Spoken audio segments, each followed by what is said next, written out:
Hello student, this is Shivani Chauhan, Assistant Professor in Ganga Institute of Education. So today we will talk about B.Ed second year Gender School and Society subject का Unit 2 का next part करेंगे that is the socialization and the community, neighborhood, extended family, religious group and their socialization functions, mutual dependence of man and society. So ये next topic रहेगा आपका B.Ed second year का gender school and society का। तो सबसे पहले बात करते हैं socialisation and the community. Basically हम सोशलाइजेशन हर टॉपिक में हर वीडियो में पढ़ते आ रहे हैं। एक प्रक्रिया है, समाजीकरण एक प्रक्रिया है जिसमें इंडिविजुअल सोसाइटी के जो नॉर्म्स हैं, रूल्स हैं, रेगुलेशंस हैं, वो सारी चीज़ें सीखते हैं, बिहेवियर सीखते हैं कि कैसे आपको कैसे आपसे एक अपेक्षा रखी जाती है कि आपको कैसा बिहेवियर करना है एक सोसाइटी में रहने के लिए, क्या रोल्स है सोसाइटी के, वो सारी चीज़ें हम सोशलाइजेशन के दौरान सीखते हैं। सो फैमिली और स्कूल इन सब के बियॉन्ड, इन सब के बाद कम्युनिटी बहुत इंपॉर्टेंट रोल प्ले करती है। किस चीज़ के लिए? हमारी आइडेंटिटी को आकार देने में, मोरालिटी सिखाने में, क्या सही है क्या गलत है, एस्पिरेशंस क्या है, और हर दिन की जो प्रक्रिया है सभी चीज़ सिखाती है हमारी कम्युनिटी। सो कम्युनिटी क्या है? उसमें नेबरहुड आता है, किनशिप नेटवर्क आता है, रिलीजियस ग्रुप्स आते हैं, peer groups and local institutions. Community means कि आपका जो पड़ोस है, आस पड़ोस है, आपके साथ रहने वाले इंसान हैं, रिलीजियस ग्रुप्स हैं, पीयर ग्रुप्स हैं, आपके साथी हैं, और जो लोकल इंस्टीट्यूशंस हैं सभी कम्युनिटी में आते हैं, है ना। So neighbourhood as agent of socialisation, हम यहाँ पे नेबरहुड के बारे में पढ़ेंगे। नेबरहुड कैसे सोशलाइजेशन का एजेंट है, मतलब आपके जो पड़ोसी होते हैं वो। सबसे पहले इनफॉर्मल लर्निंग। सो बच्चे यहाँ पर सीखते हैं अपने नेबर्स को देख करके, अपने पड़ोसी को देख करके, अपने आसपास रहने वाले लोगों को देख करके, दोस्तों के साथ खेल के, है ना, खेल करके, प्ले करके, और लोकल कस्टम्स फॉलो करके, जो भी ट्रेडिशंस हैं, जो भी कस्टम्स हैं, उन सबको फॉलो करके बच्चे सीखते हैं, अपने नेबरहुड से सीखते हैं socialisation. Role models. So local leaders या फिर जो टीचर्स होते हैं, प्रोफेशनल्स होते हैं, इंस्पायर करते हैं बच्चों को कि वो आगे जा कर के क्या बनेंगे, क्या उनकी करियर चॉइसेस होनी चाहिए।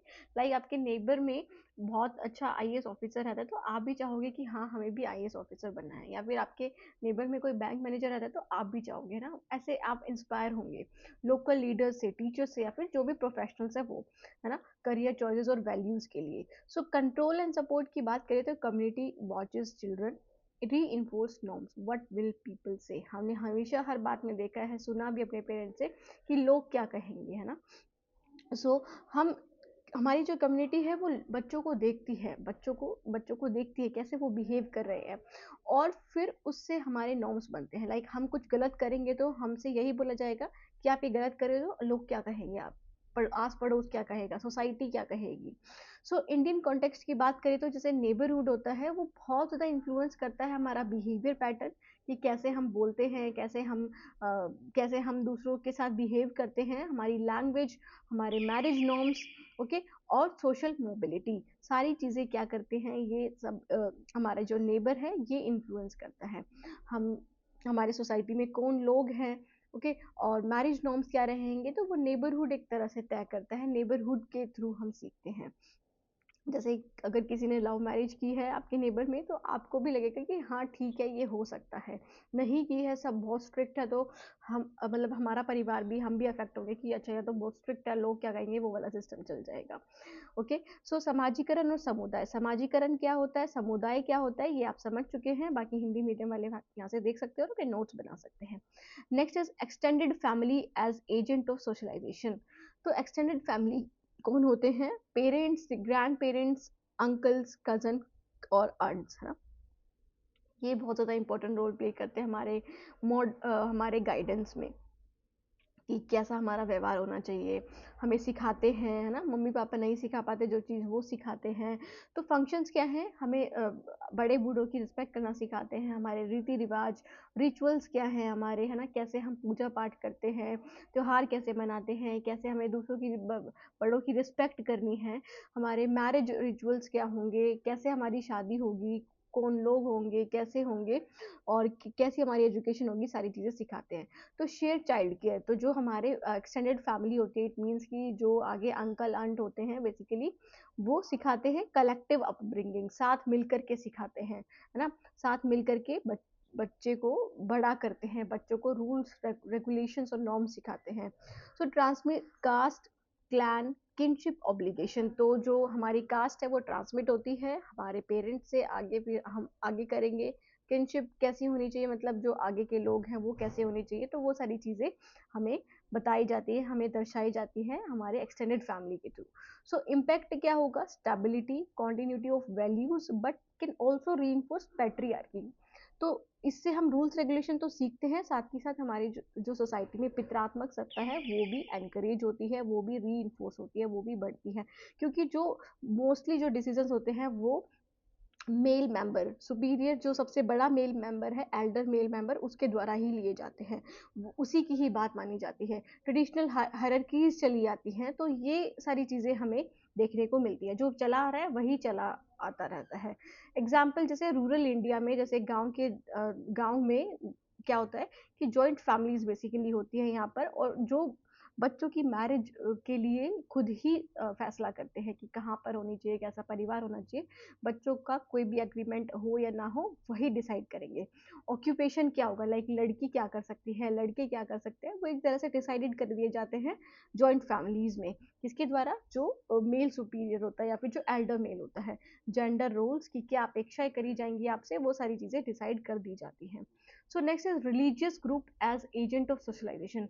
रिलीजियस ग्रुप की बात करें तो जो रिचुअल्स हैं, फेस्टिवल्स हैं, स्टोरीज हैं, लाइक हमारे जो रीति रिवाज होते हैं, फेस्टिवल्स होते हैं, वहाँ से हम सीखते हैं कि क्या सही है। जैसे हम बात करें कि दैट इज जो महाभारत है या फिर रामायण है या फिर जो दशहरा मनाया जाता है बेसिकली, तो वो क्यों मनाया जाता है दशहरा, कि वहाँ पर हार मतलब जो झूठ है या फिर जो गलत है उसकी हार होती है, और जो सही है उसकी सत्य की जीत होती है।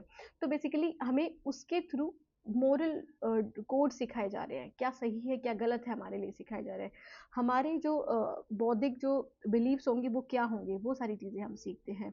सो सेंस ऑफ बिलोंगिंग, बेसिकली यहाँ पर हम सीखते हैं कि कैसे हम एक दूसरे के साथ मिल करके काम करते हैं, एक दूसरे के लिए बने हुए हैं, और सभी लोग ग्रुप में मिल करके काम करेंगे।